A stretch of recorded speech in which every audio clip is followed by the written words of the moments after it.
Well, hello. It's Yannis Karakassis. We are live from Instagram account of 50 Great Greek Wines, and we'll be talking Greek wine with Stefan Neumann.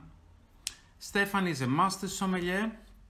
He's the wine director of Dinner, 2 Michelin stars. He's a judge. He will be a judge for 50 Great Greek Wines.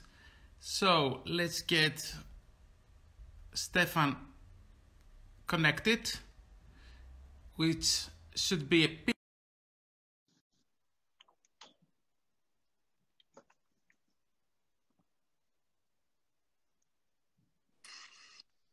and it is a piece of cake. Hello, Stefan. Hello, Yannis. So good to see you.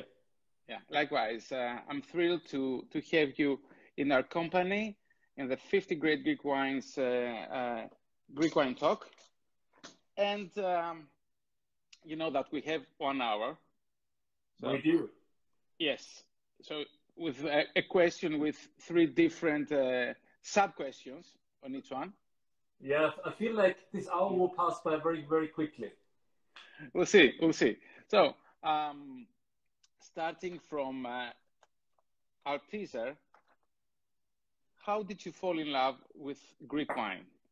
No, I need to give big credits to this, to my parents actually. So the teaser gift is already a bit away. So my parents used to own a flat in Vienna. So I was originally born in Vienna, capital city of Austria. And how should I say that? There was a moment where I can't remember how old I was. I'm definitely younger than 16. I reckon I was maybe 12, give or take. So we always went to this one Greek restaurant, and my mom at that time, she always ordered Mafrodafne. And there was nothing else written on that wine list. You know, this was it. You know, there was no sweet Mafrodafne. It was Mafrodafne, I think from Patras. That was it. You know, all you could know. It came in a functional glass. Let's put it like this. Nothing fancy. And you know, when you're young, you know, here, there, your parents gonna give you a little sip to try and say, "What do you think about this?" You know. Yeah. I tried it. You know, at that time, it was a simple thing. I was like, "Oh, this is lovely. It's sweet. You know, it's fruity. It's rich." And you're like, when you're young, you know, I was like, "Wow, this is amazing."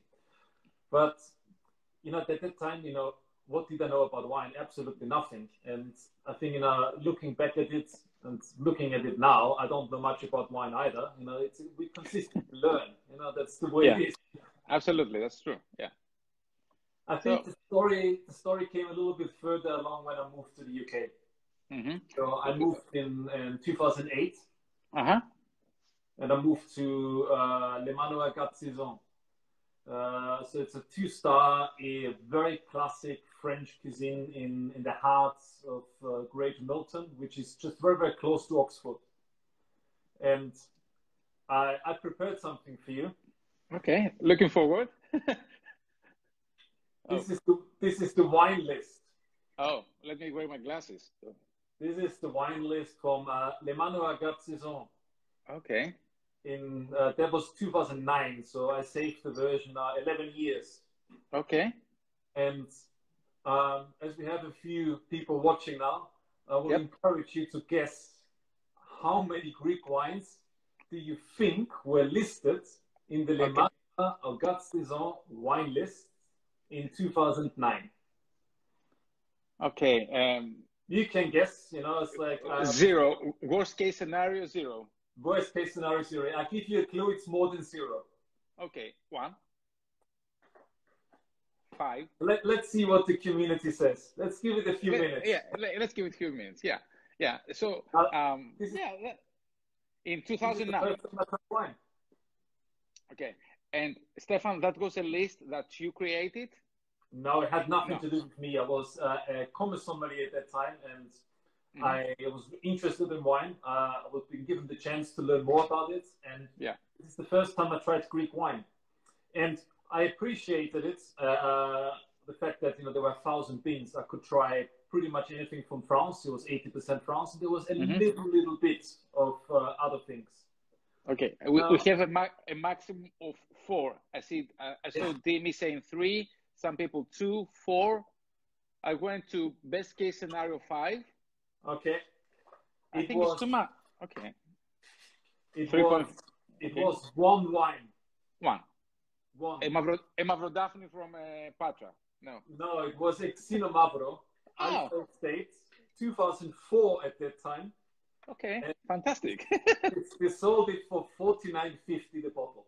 Oh, okay, okay. In 2009, right? In 2009. Okay. You know, for a 2-star, that is a sensible price point. Yeah. Yep. Interesting enough, it was on the same page as Portugal. I can see the connection. We'll talk about that connection maybe later. For you, Stefan, was there a particular bottle that made you interested in Greek wine? Yeah, I thought you're going to ask this as well. So I prepared something else. Okay. So it was a Vinsanto which really got me interested. And the very first one I've tried was actually a Cigalas, which I don't have a bottle here right now. And, you know, lockdown, I can't really go shopping. But 20 years old. This one was given to me a few years ago by Stefanos, who was working at that time still for them. And it's 88 Vinsanto. So Vinsanto really got me interested. And that was actually in the Fred Duck in 2010. We served this for a dessert which was called the Black Forest Gâteau. So a chocolate-based dessert. And I tried this wine and I was like, God almighty, this is like heaven on earth. It's sweet. It's relatively normal alcohol content. It's luscious. It's long. It's just a perfect glass to have in the end. And literally, you can keep it forever. Forever, yes. I mean, not outlives everything. Not even doesn't need to be closed. If it's open, doesn't matter. It will not go off. You know, we had a fantastic Masters of Wine trip this September. And I was doing a masterclass about Santorini wines, and at the end I had a Vinsanto. So the idea was to present different stuff, single vineyards, villages, a little bit of everything. But at the end, I was calling Matthew Argyros and saying, Matthew, I would like to have a very special Vinsanto, a very old one. So we had a couple of bottles of 1947 Vinsanto. Oh my God, that was, it stole. I said at the end of the masterclass, I shouldn't put that on the table because all the highlights, all the spotlights went there, and they ignored a little bit of the dry wines. That was amazing, and I completely agree that if you open it, nothing will happen. It will stay like this. Yeah. You know, we always had this more or less period during Christmas in the Fed Duck, so it was a great time. Because Hessen is very much a family person, Hessen Blumenthal. Yes. So we closed for like 2 weeks, give or take. And the Vinsanto was one of those. We didn't do anything. We just left it in the fridge. All the other dry whites or dry reds, we had to find a certain use for it, if you know what I mean. Yeah, absolutely. Yeah, I understand. But the Vinsanto we just left in the fridge. It was perfect. It was as good as after the reopening, those before the closure. It was just a brilliant bottle. But anyhow, you know, that I think, you know, this is the interesting thing about Greek wine, and I think this is the reason why it is a hot topic right now.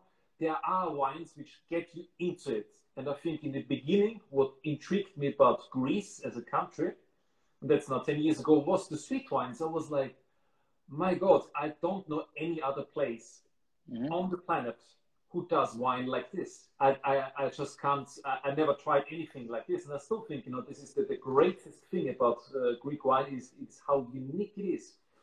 And I think this got me interested in Greek wines. And then, you know, you start to discover that some whites, you start to discover some reds, you know, but I think initially it was the sweets.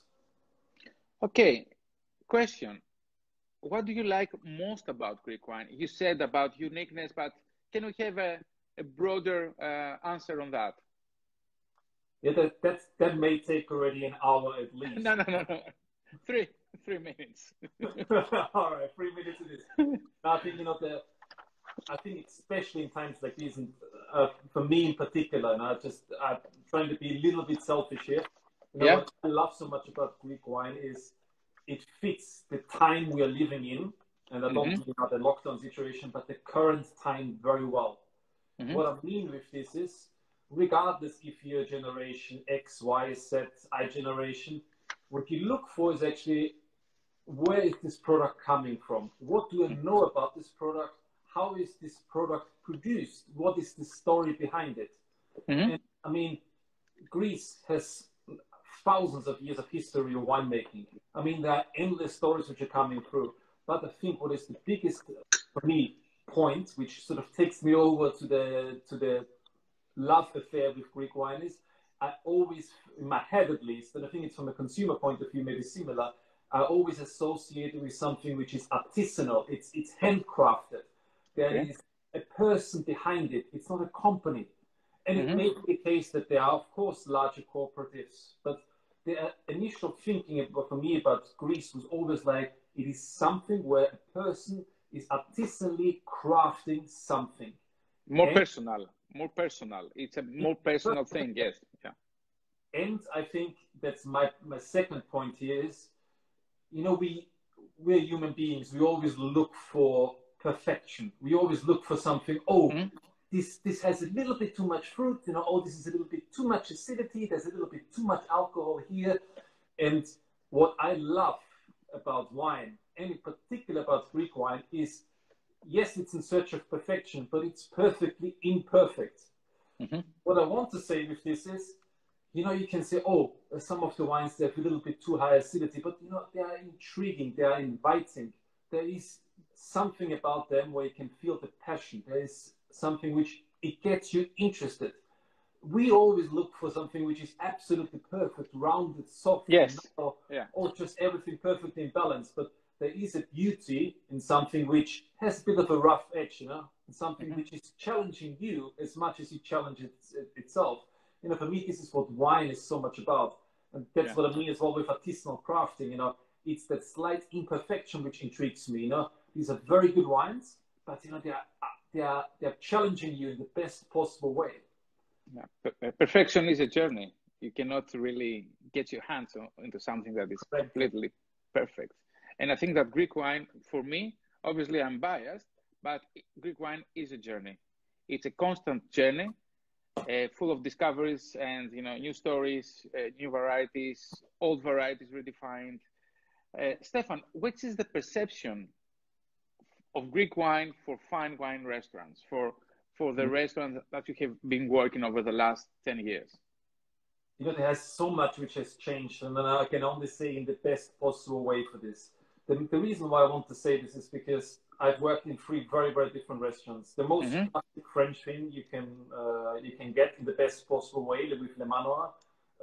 Someone who is made his name with, he doesn't like the term molecular cuisine, but it's maybe a more commercial term, so something which is challenging the boundaries. That's maybe the best way for me to put it, because this is what Heston is doing. And then dinner, which is taking it to a more broader group of people. It's not 45 seats, it's about 100, around 200, sometimes 250 covers a day. It's a completely different spectrum. And it's very much inspired by British cuisine, which is another very good one, because who talks about British cuisine these days? But, and to get to your point here, I think the perception is there are a few different groups here. Group number 1 is the one which is the more traditional one. I said, well, I've tried Greek wine before. It was in 1972. I didn't like it. Well, it's now 2020. You know, maybe there's a moment where you can give it another chance. You know, but there's a very traditional group who would say, well, nah, go away. We're, you know, it's intriguing. Sometimes this helps you as well to engage with the customer. You know, there's a moment where, especially these people which drink a lot of Burgundy, a lot of very good Bordeaux, a lot of Rhone, maybe some Californian wines, and they're like, I want to try something different today. And you suggest them something Greek, and they'll be like, whoa, hang on, you know, what are we doing here? And then they're actually so positively surprised. For me, the best example I can give for this is the group which I can convince with Exino Malto. Oh, you like Barolo, you like Barbaresco, you like Nebbiolo as a variety, why don't you try Exino Malto? That's point 1. Group 1, I would say. Group 2 is maybe the one which is saying, maybe the generation, I would say, I'm in, so mid-30s, maybe a bit younger, which are like, oh, I've heard about Greek wine before, I've tried it. Give me something nice to try. It's nice to try. It's fairly priced. I have you know, I need to use this word. It's an important one. It's organic or biodynamic. Okay. Or it's sustainable farming. It's something which for a certain generation now really matters. And then maybe the third group is like, they're just all over it. They're just like, oh yeah, give me that Malagusia, give me that Vidiano. Yes, I want some Afro Dragano. Yes, whatever. You know, just bring it on. You know, there's a real. I couldn't be more extreme, but I think in fine dining, you've got a really, really, really good chance to promote and to showcase Greek wine. How versatile it can be. It's the best market. Hopefully that answers your question. Yes, partly, but how can this perception be improved? This perception, well, very good that you're asking this, because this perception can be improved by looking up your screen. On top of your screen, there's written 50 great Greek wines. This is exactly what needs to happen. There needs to be more visibility on the market. We need to show the world that there is great potential, but there is already great produce there. There are already some great wines there. You're not in the queue now waiting for a great wine to emerge. They have been crafted for, let's take Monsanto as an example, for 1,000 years at least, 2,000 years. So you've got already some great wine, but it needs to be more in the spotlight. We need to have maybe a tick more of an open mind, and tastings like, which I'm sure, managed to organize later this year, of a lineup of hundreds of very, very good and great Greek wines. This is what this industry needs. This is what the country needs. You know, it's like we need to showcase somehow the world. You know, there is something else besides of your Cabernet, your Merlot, your Pinot, your Shiraz. There's a whole world out there. Obviously, this answer covers me. It makes me really happy. Yeah, I do believe that, you know, strengthening the message, talking about the greatness in Greek wine, I believe, I'm certain that the level of quality now is really, really high. And this will be our effort to showcase the best through this idea. And I think there's a chance how you, I mean, at least to me, I have seen this with my own eyes. I was in Thessaloniki like around one and a half years ago, and I visited one winery, which was Gera Vasilou, which is really fantastic Malagusia. And you, as I said before, you may have that perception of Greek being traditional, maybe even old-fashioned, but there are some modern state-of-the-art wineries out there which produce authentic and highly enjoyable, and really emphasizing here on the last one, very, very enjoyable wines. They are fun in the glass, they're fun to drink. So I think, you know, this will help, hopefully. Absolutely. And Stefan, how do you think that Greek wine can create a separate category? Because now, I don't know, I'm not aware that in a top restaurant you can find the category as Greek wine. It is usually under the others. And my idea is that the next step would be to establish such a category, Greek wine. What do you say? It's very, very good that you bring this up, because I've seen a few restaurant wine lists in the last years.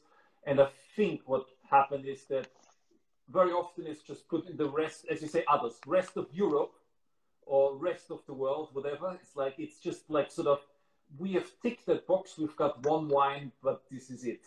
Now, I think what will help, and what has helped already, is, I would call this a power horse.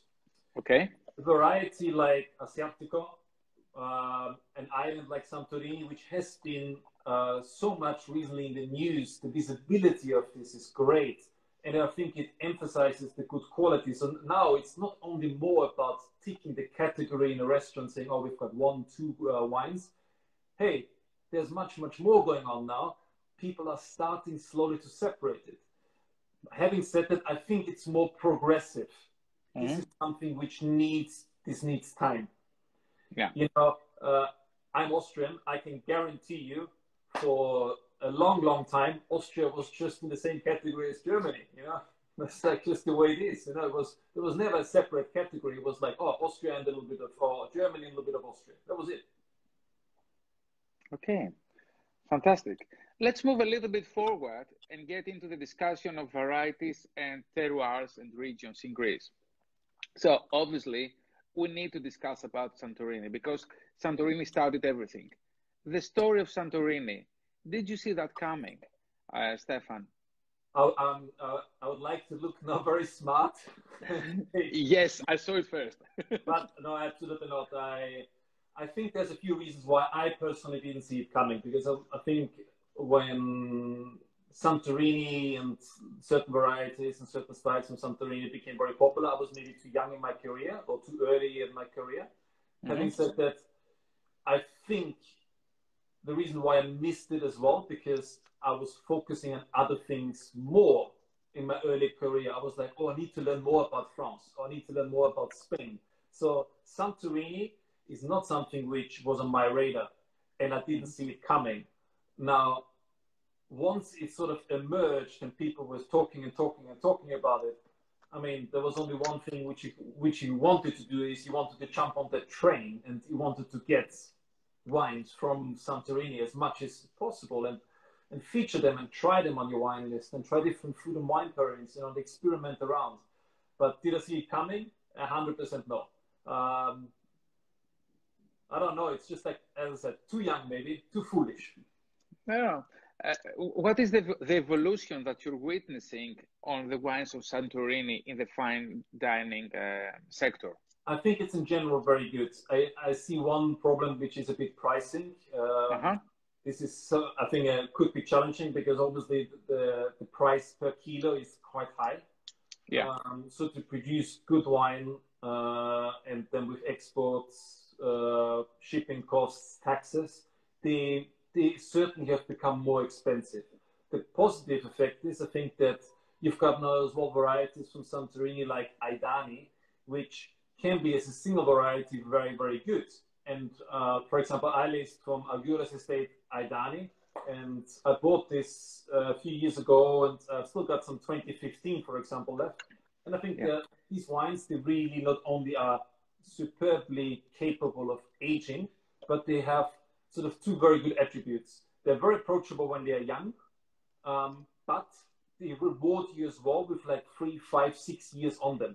They just become different and they evolve. And I think this is another thing which personally me intrigues about Greek wine, because they are rewarding to drink.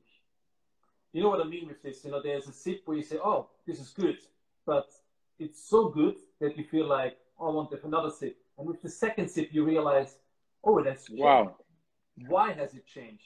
And then you get thinking and you analyze and you dig deeper into the subject. But I think, you know, what Santorini cleverly has done is to put themselves in the market as premium. And they are premium in many, many ways. The trouble which I may see is pricing, as I said, and sustainability as well, because we know that it's a touristic island. There's a lot of things coming. I think there's a certain pressure on wine growers as well in order to hold on to the vineyards, hold on to the heritage. Yeah. I think there's some challenging, but some good times ahead. More good than challenging, I would say. Yeah. On the other hand, the area has now stabilized to 1,200 hectares. I think it's pretty stable the last 5 years. And the Assyrtiko obviously covers around 85 to 88%. So like 1,000 hectares of that is Assyrtiko. For me, you know, Assyrtiko, what I realize now is that it's a miracle variety, it's a wonder variety. I mean, I was discussing that with Lenka and Justin on another live Instagram. I said, okay, which other variety in the world manages to reach this ripeness, 14.8%, with, sorry for being a little bit technical, pH of 2.85 and total acidity of 7.2 grams per liter. These are actual numbers of 2018 Santorini. This is one of these things which, that's the reason why I say it is a fascinating variety. You know, any restaurant there, any sommelier out there, you know, this is a variety which, you know, it actually helps you doing your job better. Because it's not only a gap filler, but bring something to the table which pretty much no one else has. And for me, this is the most amazing thing, food and wine pairing wise, what you can do, because you've got something which has power, concentration, richness, but doesn't lack the acidity or the freshness. Balance is amazing. Mark from Noble Road was saying, and I really loved his explanation, that Greek wines immediately transport you to their place of birth, of origin. I think with Santorini, you can feel it. With Robola, with a lot of varieties, you can close your eyes, okay, because everything is on the, for example, Assyrtiko, the frame is the Mediterranean sun, is the summer. Despite the acidity, despite all this extract and power, you can feel the sunshine. You can even taste that. I think, it's one of the best arguments to bring forward to someone who is interested in a recommendation.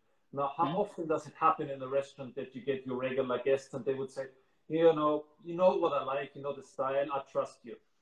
I catch myself too often, actually. I go with the wine list to the table, but I actually don't open the list. The only reason why I sort of carry the list is, I have it here. It's not a pocket size, but I have it. And then people say, actually recommend me something. And for me, this is actually the one thing. You look out of our windows, which are beautiful. You can overlook the Hyde Park, but 80% of the time, there's not the greatest weather out there.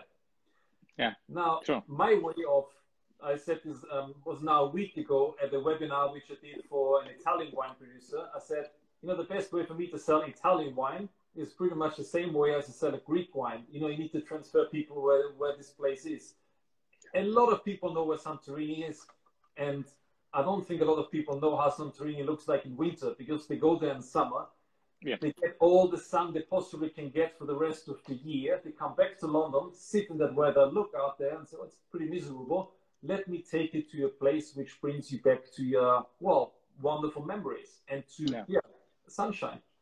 Star Trek wines. So beyond Santorini, Star Trek, transporting,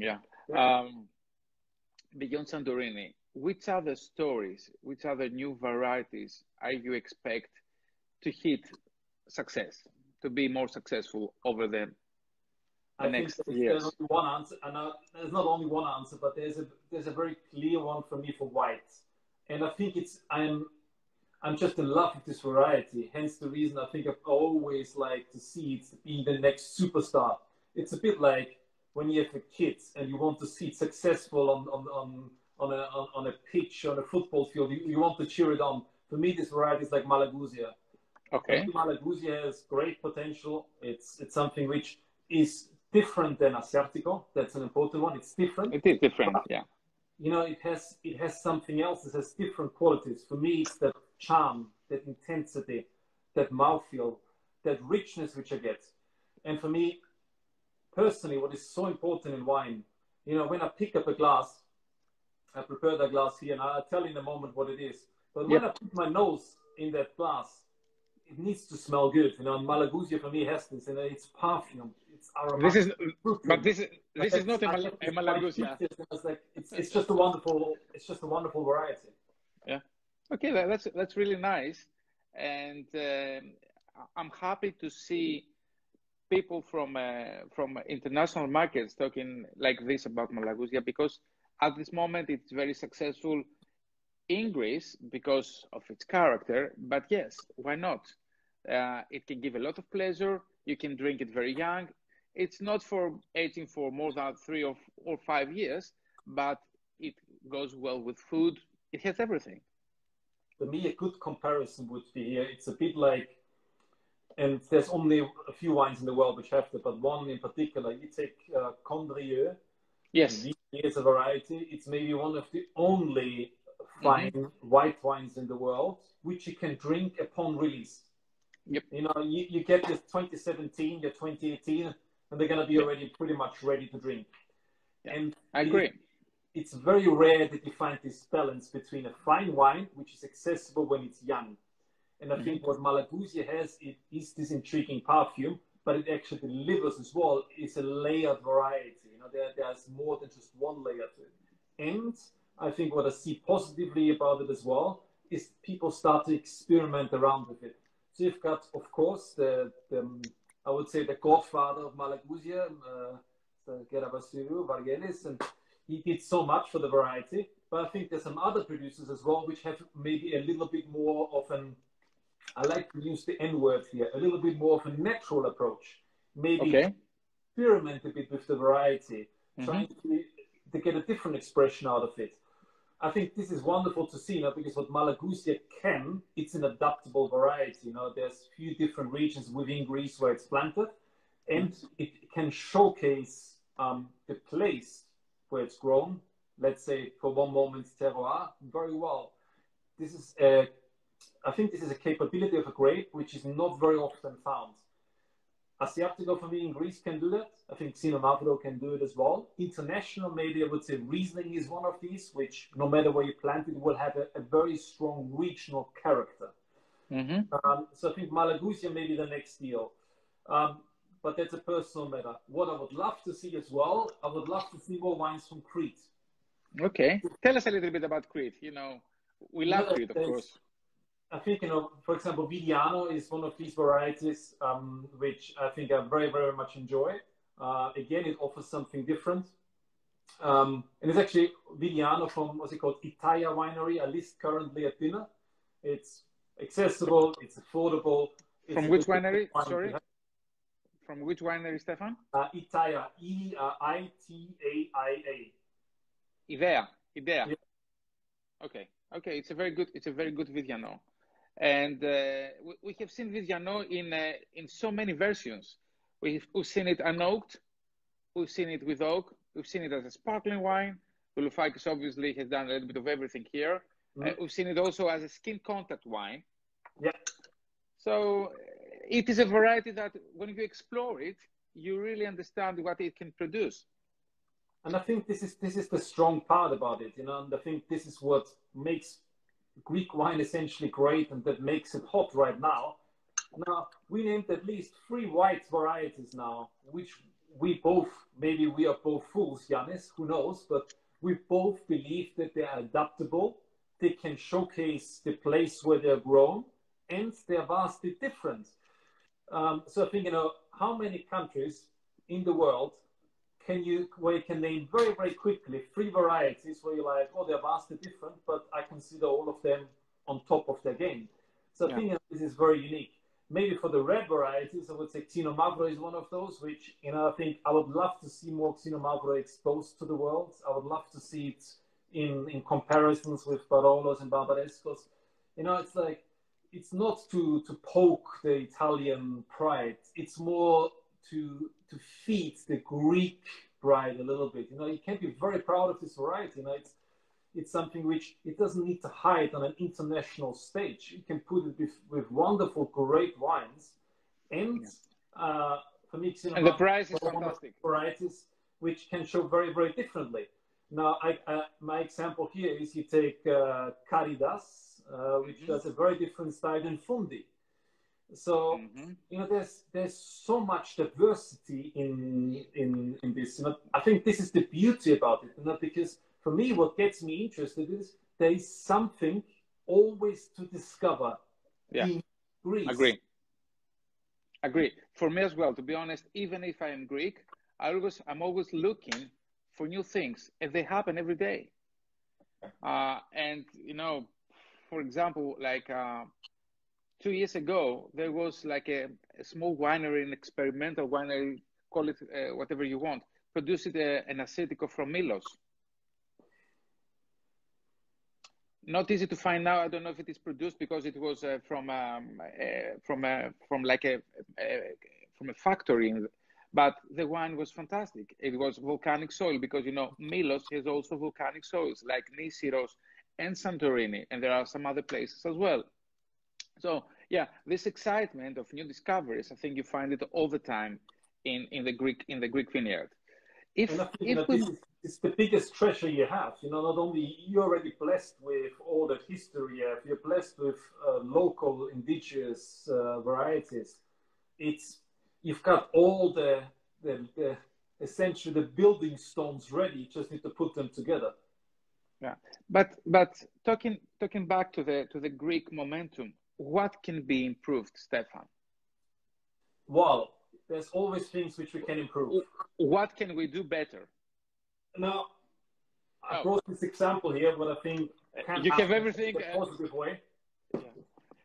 So, two labels here. I just hold them up for a few minutes. Okay. I can see Kratistos and Xinomavro by Thimiopoulos. So it's Lycos and Thimiopoulos, and Agorgitiko and the Xinomavro. Yep. Correct. Now, if I take this bottle, I like the wine. Sometimes in some vintages, maybe a little bit too much oak, but it's a personal perception maybe. But the label is a tick old-fashioned. It's not maybe highlighting the, there's Nemea written. If you have no idea where Nemea is, you will never find out. Now, to me, this is a bit something which was the right approach. The focus is on the variety. You can write whatever you want underneath, but it's not too crowded. There's the essential information on there, and the focus is on the variety. Now, I think a clearer label design for some of them would certainly help. And you're a master of wine. You've learned a lot in your life about wine in a short period of time, and you keep on learning. And this is the same for me. But from a general consumer point of view, I think you would lose very quickly interest if you don't understand something. If this looks complicated, you are not going to be bothered. You will something where I think label design is something which can be improved. Now, the other thing which is, it's always a controversial one, and I struggle with it as well, is pronunciation of varieties. Come on. Where, I mean, this is easy. Really roll off your tongue, It's I, your, Gitiko. It's easy. You just say it in different phases. I, your, Gitiko. So, good. Yeah. Now, I'm sure it's going to become easier after 2 glasses. But yes, there has, for example, for this variety, they renamed it, or they gave it the second name of St. George. Yeah. But I think the trick is, from a general consumer point of view, you'd be like, well, no. Yeah. I don't know what to expect. I think the biggest thing which is the case, and I think there's some other countries out there which have shown it to be doing it very well, is communication, and it's about communicating the greatness of Greek wine. And this ties in with you, because this is exactly what you're trying to do. I mean, you woke up one day and said, well, I want to highlight the best in wine. Essentially, you were starting a communication with the world. Now the world needs to respond, but communicating and sending a clear message. And I think there's some, for example, countries that take now Portugal wine marketing. I have to say as well, of course, the Austrian wine marketing, if you're watching, they always send a very clear message. And then I think they're good in this. It's the modern day, marketing is something very, very important. So visibility of Greek wines is, I think, something which can be improved. Yeah, I get your point. And of course, I understand. When you have 5 syllables like Agorgitiko, it's not easy. When you have Thrapsathiri, 4 syllables, maybe it's not easy.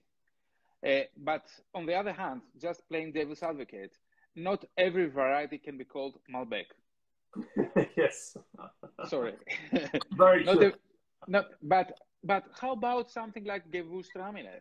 How it's a matter of education and communicating the message to the final consumer, so they understand that Gewürztraminer, it's a variety with substance, produces this wine, so people get it. But again, not everyone can pronounce Gewürztraminer. No, not at all. I think what helps here, if you take Gewürztraminer, it's the country itself where it's predominantly produced. The first thing you would think about when you think about France is like, heritage, equality. Like, it's from France, they produce wine for so long. Well, if you challenge this claim, you would say, well, Greece is producing wine for significantly longer.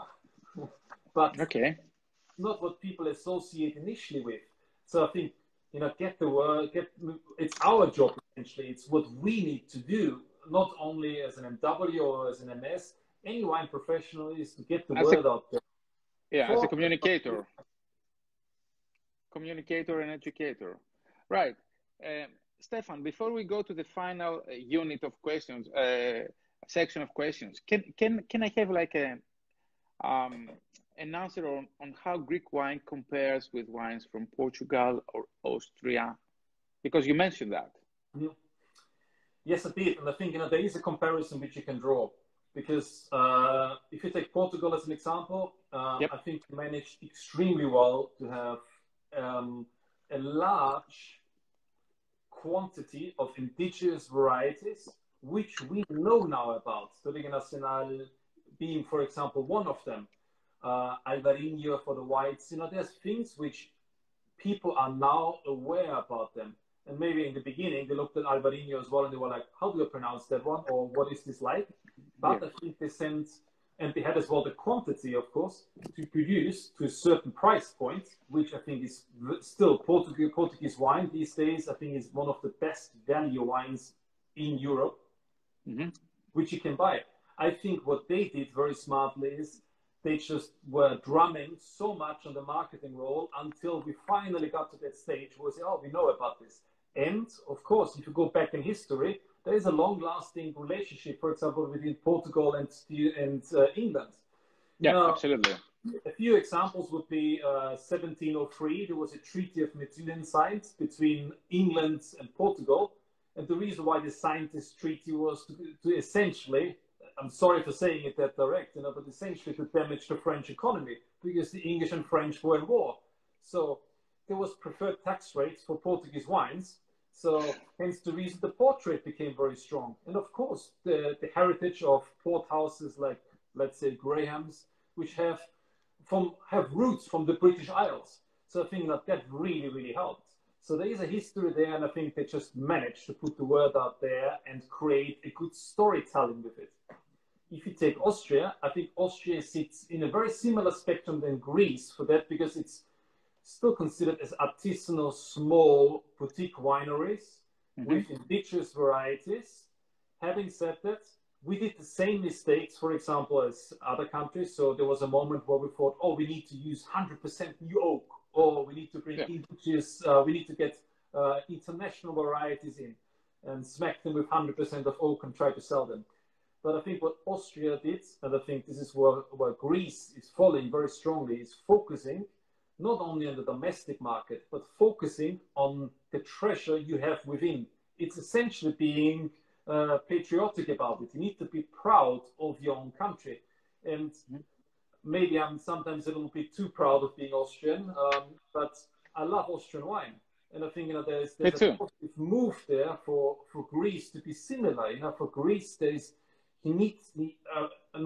but I think a lot of people would say, I love Greek wine. We just need to tell the world about this. And I think there's a comparison which you can draw that these three countries, they are rich in history, rich in culture, and you associate them with quality rather than quantity. And from that point of view, all of them offer some very, very good wines for a very sensible price.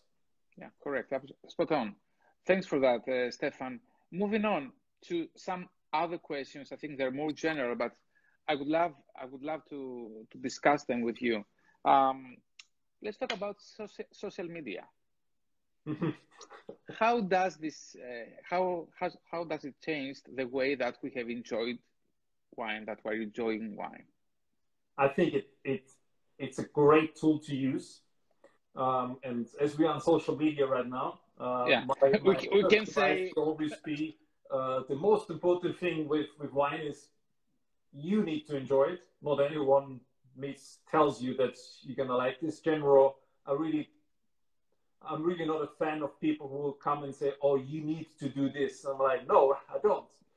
And I think wine is like this. Wine is, you are the best judge. You and your brain, your tongue, your nose, they will tell you what you enjoy the most. Now, social media gives you the great opportunity to discover something.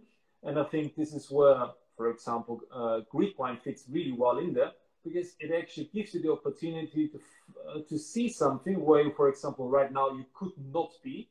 Now, for me, a good example, if I was going to Thessaloniki the other day, I was like, when I was in Eponymie, I loved being with Gera Vasilou. It was a wonderful estate, great landscape, great wines, great foods, charming people. but it was something I felt like, okay, social media can take me there to a certain extent. It helps me. It's not a replacement, and it should not dictate what you do, but it gives you a great opportunity to take you there. And I think it's a bit like good things in life. Good things in life you should use to a certain extent. If you overuse it and you have too much of it, well, there's no point in it. It becomes very, very quickly a poison. So it's using it in the right measure. I think social media these days is an extremely helpful thing for us, and it can be used in the best possible way. I mean, for me, if you would have said to me 5 years ago that I'm going to speak with a Greek NW talking about what Come on, it's very late. and why is it hot, I would have told you, hell no, come on, it's not going to happen. That's just not possible. But now here we are talking about it. Me in my living room, looking out of the window in self-isolation. But it's like, this is the beauty. It gives you, social media is a great tool, but you need to use it wisely. Yes, because it gets everything more approachable. On the other hand, it can steal a little bit of the magic, and at the end, it's in the way that you use it. Yeah.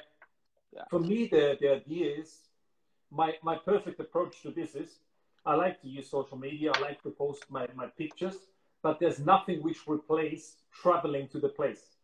There's nothing like it. Going there, talking to the people, asking a few questions, regardless if it's stupid or not, but you need to soak in that atmosphere. You need to go to these places. Traveling is one of the best things in life. Yes, it is going to cost you money. Yes, you need to invest some time, but you come back, I would say, with a full luggage, but a full luggage of memories and a full luggage of a knowledge of a certain region. And I think, then you tie this in with social media by posting some pictures, by telling the world about it, by doing a good caption. It's great if you can do it. It should not dominate your life, but more importantly, travel people. That's like, for me, I would love to spend the rest of my life traveling, because I think, I personally believe it's helping me to become a little bit of a better person every time I travel, because my mind stays open. Yeah, I agree. And true knowledge comes from your trips, for being in the vineyard and discussing from the people. Another question, Stefan. Do you believe in food and wine pairings? Yes, I do. And there's two answers to this, as usual. Go for the first one. No, it's not gonna. I always have more than just one opinion about it. Food and wine pairing is one of the greatest things, but again, don't let it dominate you what you do. Sometimes, I mean, I open like today, like Cinema Bro. Most likely we'll have either chicken or turkey tonight. It won't be most likely the best pairing. Who cares? I enjoy the wine, I enjoy cooking, and I enjoy eating. And I enjoy sitting down with my wife and talking about the day. Now, it's not the greatest food and wine pairing in the world, but, it's living the moment. Now, my job sometimes is to give good or try to recommend good food and wine pairings. And for me, the best food and wine pairing is knowing that person, knowing what that person likes. There is no such thing, when we come back to pretty much where we started, there is no perfect pairing. What you think is perfect may be completely rubbish for me. And I think, when the way I approach this in restaurants is more to get a sense for what people want to have, than me telling them they should have this. As I mentioned before, I personally not enjoying a conversation where someone is dictating my life and saying, you should have this because it's the best thing in the world, or you should try this because it's amazing. Well, yeah, it's maybe for you amazing. So for me, I say this very frequently to my sommeliers, the most important thing is that the guest customer is having a good time. And if that means that they're going to have, also it breaks my heart sometimes, then you see them Sauvignon Blanc with the most amazing bone and rib steak, so be it, but they're happy. So food and wine pairing is something which I spend a lot of time on it. And, we've got some really good dishes which will pair very well, which do pair very well with Asiatico, Vidiano. We love them. But the best thing about this is you need to bring it to the right person, because if you bring it to the right person, they will tell, I don't know, 5, 6, 7 people about it. If you bring it to the wrong person, wow, we all know that's going to go down not so well.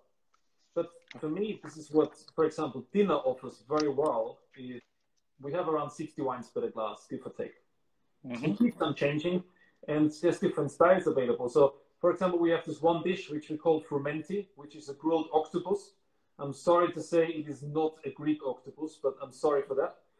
It's it's an octopus from the Atlantic Ocean, a big one. It's a big one.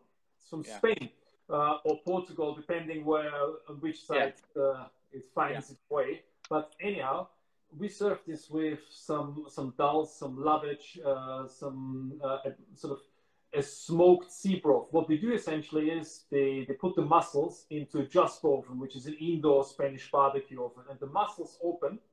Okay. And all the juice which is coming out is captured in a tray. And they make, I mean, honestly, the time they invest in making this smoked seaweed, smoked mussel broth, it's unbelievable. It's hours of work.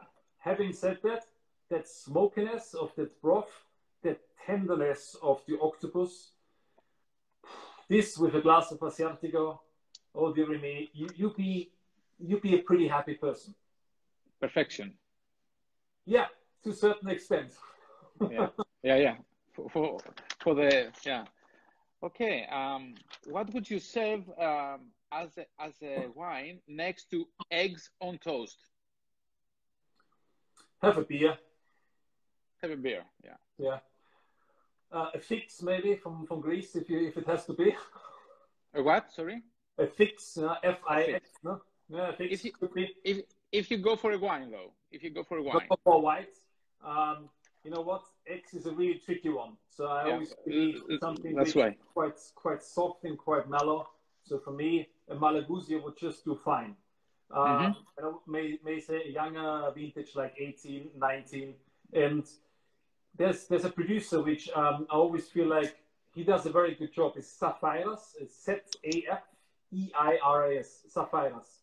He does a very good Malagousia, and he does one which he calls as well Natura. Zafirakis. So it could be a good pairing. At least I would like to try it, because it's sort of a quirky version of a Malagousia in a good way. You know, it's like something a little bit away from the mainframe. I believe simple dishes with simple wines is an amazing thing to do. Fantastic. And as a last question, because I think we are getting to almost to an hour of broadcast, Stefan, what has been your best dinner or lunch? Obviously, dinner.